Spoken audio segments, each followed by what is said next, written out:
नमस्ते सबैजनालाई स्वागत छ यहाँहरूले शेयरमाण्डु च्यानलमा। सरकारले हालसालै सुरु गरेको लखपति कार्यक्रममा तपाईँ सहभागी भएर दैनिक रूपमा लखपति बन्न सक्नुहुन्छ। साउन 1 गतेबाट सरकारले करदाता प्रोत्साहन उपहार कार्यक्रमको सुरुवात गरेको छ र यो कार्यक्रमको बारेमा धेरैजनालाई विभिन्न प्रकारको जिज्ञासाहरू रहेको छ। सो आजको यस भिडियो मार्फत हामी ती सबै जिज्ञासाहरूलाई समेट्न कोसिस गर्नेछौँ। भिडियो अन्तिमसम्म पनि हेरिसकेपछि यदि तपाईँको प्रश्नको उत्तर आएन भने कमेन्ट बक्समा आफ्नो प्रश्न चाहिँ राख्नुहोला र भिडियो मन पर्यो भने अवश्य पनि लाइक गर्नुहोला र साथै यो भिडियो आफ्नो साथीहरूमाझ पनि सेयर गर्नुहोला। अब ढिला नगरिकन यो भिडियो सुरु गरौँ। करदाता प्रोत्साहन उपहार कार्यक्रम के हो त? साउन 1 गतेबाट यदि तपाईँले 100 रुपियाँ वा 100 रुपियाँभन्दा बढीको सामान वा कुनै पनि सेवा खरिद गर्नुभयो भने तपाईँले दैनिक 1,33,334 रुपियाँ र 15 दिनमा एकजनाले बम्पर पुरस्कार 10 लाखसम्म चाहिँ जित्न पाउनेछन्। यो कार्यक्रम ल्याउनु पछाडिको मुख्य कारण भनेको सामान खरिद गरिसकेपछि बिल लिने हाम्रो बानी छैन हो। यो बानी बसाल्नको लागि सरकारले यो कार्यक्रम चाहिँ ल्याएको छ। त्यसैले कुनै पनि सामान खरिद गरिसकेपछि बिल चाहिँ अनिवार्य लिनुहोला। अब यो कार्यक्रममा सहभागी हुनको लागि के क्राइटेरिया छ त? क्राइटेरियाहरू एकदमै सिम्पल छ। सबैभन्दा पहिले तपाईँले 100 रुपियाँ वा 100 रुपियाँभन्दा बढीको सामान वा कुनै पनि सेवा खरिद गरेको हुनु पर्यो। दोस्रो, सामान खरिद गरिसकेपछि बिल अनिवार्य रूपमा लिनुहोला र त्यो बिलमा चाहिँ प्यान नम्बर अथवा भ्याट नम्बर चाहिँ खुलेको हुनु पर्यो। पसलको डिटेल्सहरू मजाले खुलेको हुनु पर्यो। यदि त्यो बिल लिनुभएको छैन भने इनकेस तपाईँले प्राइस पर्यो त्यो बेला तपाईँले प्राइस चाहिँ क्लेम गर्न पाउनुहुन्न। सो बिल अनिवार्य रूपले लिनुहोला। चाहे त्यो क्यासमा पेमेन्ट गर्नुहोस् अथवा अनलाइनबाट पेमेन्ट गर्नुहोस्, बिल दुवैको लागि कम्पलसरी हो। सो धेरैजसो विक्रेताहरूले बिल चाहिँ दिन मान्दैनन्। त्यो बेला तपाईँले के गर्न सक्नुहुन्छ भने सामान खरिद गर्नुभन्दा अगाडि नै तपाईँसँग बिल छ कि छैन, प्यान बिल अथवा भ्याट बिल छ कि छैन त्यो एकचोटि चेक गर्नुहोला अनि मात्र सामान चाहिँ खरिद गर्नुहोला। अब यो कार्यक्रममा सहभागी कसरी हुने त?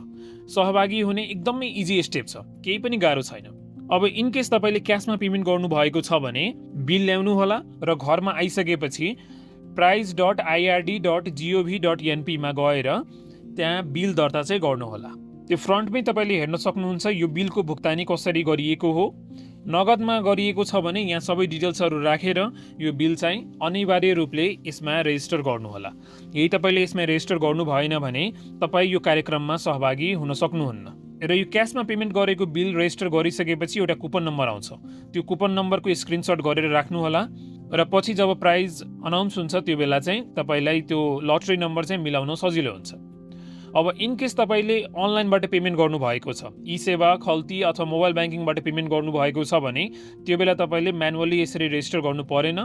जस्ट सामान खरिद गरेको बिल चाहिँ राख्नुहोला। त्यो बिल कम्तीमा पनि 15 दिनसम्म चाहिँ साँचेर राख्नुहोला। रिजल्ट आइसकेपछि विनरहरू अनाउन्स भइसकेपछि त्यो समयसम्मको लागि चाहिँ त्यो बिल साँचेर राख्नुहोला। अनलाइनबाट पेमेन्ट गरेको केसमा चाहिँ एपमै गएर त्यहाँबाट तपाईँले कुपन नम्बर हेर्न सक्नुहुन्छ। अब बिस्तारै ब्याङ्कहरूले पनि मोबाइल ब्याङ्किङमा यो फिचर चाहिँ थपिरहेछ। Recently Nabil bank, Machhapuchchhre bank, एनआइसिआइसिआई ब्याङ्क यी सबै ब्याङ्कको मोबाइल ब्याङ्किङ एपमा चाहिँ यो फिचर आइसकेको छ। बिस्तारै अन्य ब्याङ्कको मोबाइल ब्याङ्किङमा पनि यो फिचर आउने नै छ। सो सिम्पल कुरा, अनलाइनबाट पेमेन्ट गरिसकेपछि तपाईँले रेजिस्टर गर्नु परेन, क्यासबाट पेमेन्ट गरिसकेपछि तपाईँले रेजिस्टर चाहिँ गर्नुपर्छ। तर बिल चाहिँ दुवै केसमा लिनु पर्यो। यो कार्यक्रममा सर्टेन ट्रान्जेक्सनहरू चाहिँ एलिजिबल छैन। जस्तै यदि मानौँ कुनै पनि सामान तपाईँले आफ्नो बिजनेस पर्पजको लागि खरिद गर्नुभयो भने त्यो चाहिँ एलिजिबल हुँदैन। दोस्रो, सरकारी संस्थाको बिलहरू पनि एलिजिबल हुँदैन। त्यस्तै टेलिफोनको बिल, इन्टरनेटको बिल, बत्तीको बिल, ट्रान्सपोर्टको बिल, एयरलाइनको टिकटको बिल यी सबै बिलहरू तपाईँले यसमा चाहिँ रेजिस्टर गर्न पाउनुहुन्न। त्यस्तै प्यान नलिएको व्यक्तिबाट तपाईँले कारोबार गर्नुभयो भने त्यो पनि एलिजिबल हुँदैन। त्यसैले जुन पसलबाट सामान तपाईँले खरिद गर्दै हुनुहुन्छ त्यसको ट्याक्स क्लियर भएको हुनु पर्यो र त्योसँग चाहिँ बिजनेस प्यान चाहिँ हुनु पर्यो। पर्सनल प्यानमा तपाईँले कारोबार गर्नुभयो भने तपाईँ चाहिँ एलिजिबल हुनुहुन्न। सो यी सबै केसमा चाहिँ तपाईँ यो कार्यक्रममा चाहिँ एलिजिबल हुनुहुन्न। त्यसैले गर्दा कारोबार गर्दाखेरि एकदमै केयरफुली कारोबार गर्नुहोला। कुनै बेला विक्रेताहरू तपाईँले झुक्क्याउन पनि सक्छन्। पर्सनल क्युआर दिएर, जसरी ई सेवा, खल्तीको क्युआर दिएर अथवा आफ्नो ब्याङ्क अकाउन्टको क्युआर दिएर त्यसमा पेमेन्ट लिन खोज्छन्। त्यो केसमा तपाईँले त्यो पर्सनल क्युआरमा पेमेन्ट गर्नुभयो भने तैपनि तपाईँ चाहिँ एलिजिबल हुनुहुन्न। सो पेमेन्ट गर्दाखेरि क्युआर पनि चेक गर्नुहोला, त्यो बिजनेस क्युआर छ कि छैन। यदि बिजनेस क्युआर भएन भने त्यो बेला तपाईँ यो कार्यक्रममा चाहिँ आफूलाई इन्क्लुड गर्न पाउनुहुन्न। सो उपहार दाबी गर्ने प्रक्रिया के हो त? महिनामा 2 चोटि विनर चाहिँ अनाउन्स हुन्छ।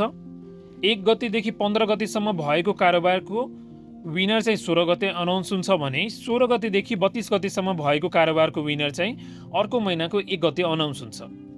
सो अनाउन्स भइसकेपछि त्यो बेला तपाईँले यो अनलाइनबाट नै क्लेम गर्न सक्नुहुन्छ, दाबी गर्न सक्नुहुन्छ। तर त्यो दाबी गर्नुभन्दा अगाडि तपाईँसँग चाहिँ बिल हुनु पर्यो, ब्याङ्क डिटेल्स तपाईँले प्रोभाइड गर्नुपर्छ, आफ्नो पर्सनल प्यान नम्बर पनि दिनुपर्छ।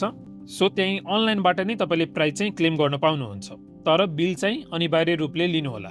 सो पुरस्कार दाबी गर्ने प्रक्रिया एकदमै सहज छ। अनलाइनबाट नै तपाईँले प्राइज चाहिँ क्लेम गर्न पाउनुहुन्छ, त्यो गाह्रो प्रक्रिया होइन। कस्तो बिल मान्य हुन्छ? बिल लिइसकेपछि अथवा बिल लिनुभन्दा अगाडि त्यो बिलमा चाहिँ प्यान नम्बर अथवा भ्याट नम्बर, पसलको नाम, नम्बर, ठेगाना त्यो सबै छ कि छैन त्यो चाहिँ हेर्नु होला।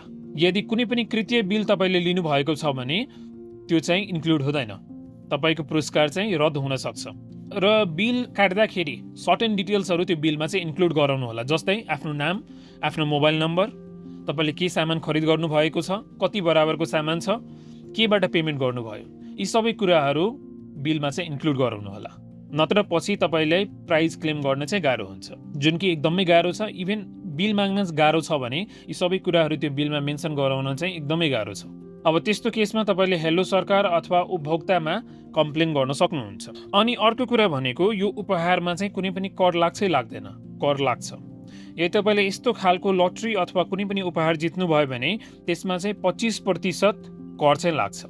र सरकारले जुन प्राइज चाहिँ घोषणा गरेको छ 1,33,334 रुपियाँमा 25% काटेर तपाईँले चाहिँ अन्तिम प्राइज 1 लाख चाहिँ आफ्नो ब्याङ्क अकाउन्टमा पाउनुहुनेछ। त्यस्तै 10 लाखमा चाहिँ 25% काटेर 7,50,000 चाहिँ तपाईँले आफ्नो ब्याङ्क खातामा चाहिँ पाउनुहुनेछ।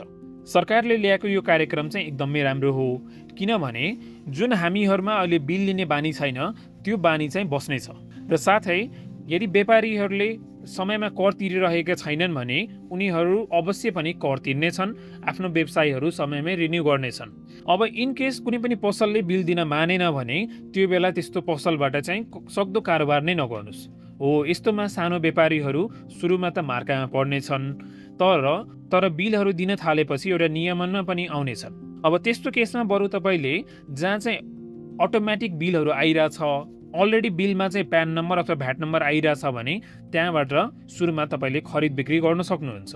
अब यो बानी देखिसकेपछि अवश्य पनि व्यापारीहरूले पनि बिल दिन सुरु गर्छन्। तर यसमा चाहिँ सरकारको पनि भूमिका रहनेछ।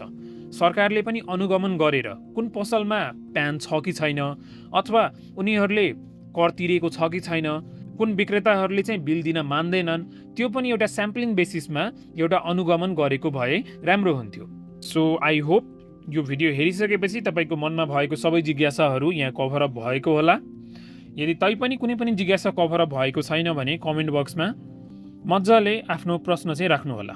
कारोबार गर्दाखेरि सबै कुराहरू ख्याल गर्नुहोला अनि मात्र तपाईँ यो कार्यक्रममा चाहिँ सहभागी हुन पाउनुहुनेछ। भिडियो अन्तिमसम्म हेरिदिनु भएकोमा धेरै धेरै धन्यवाद।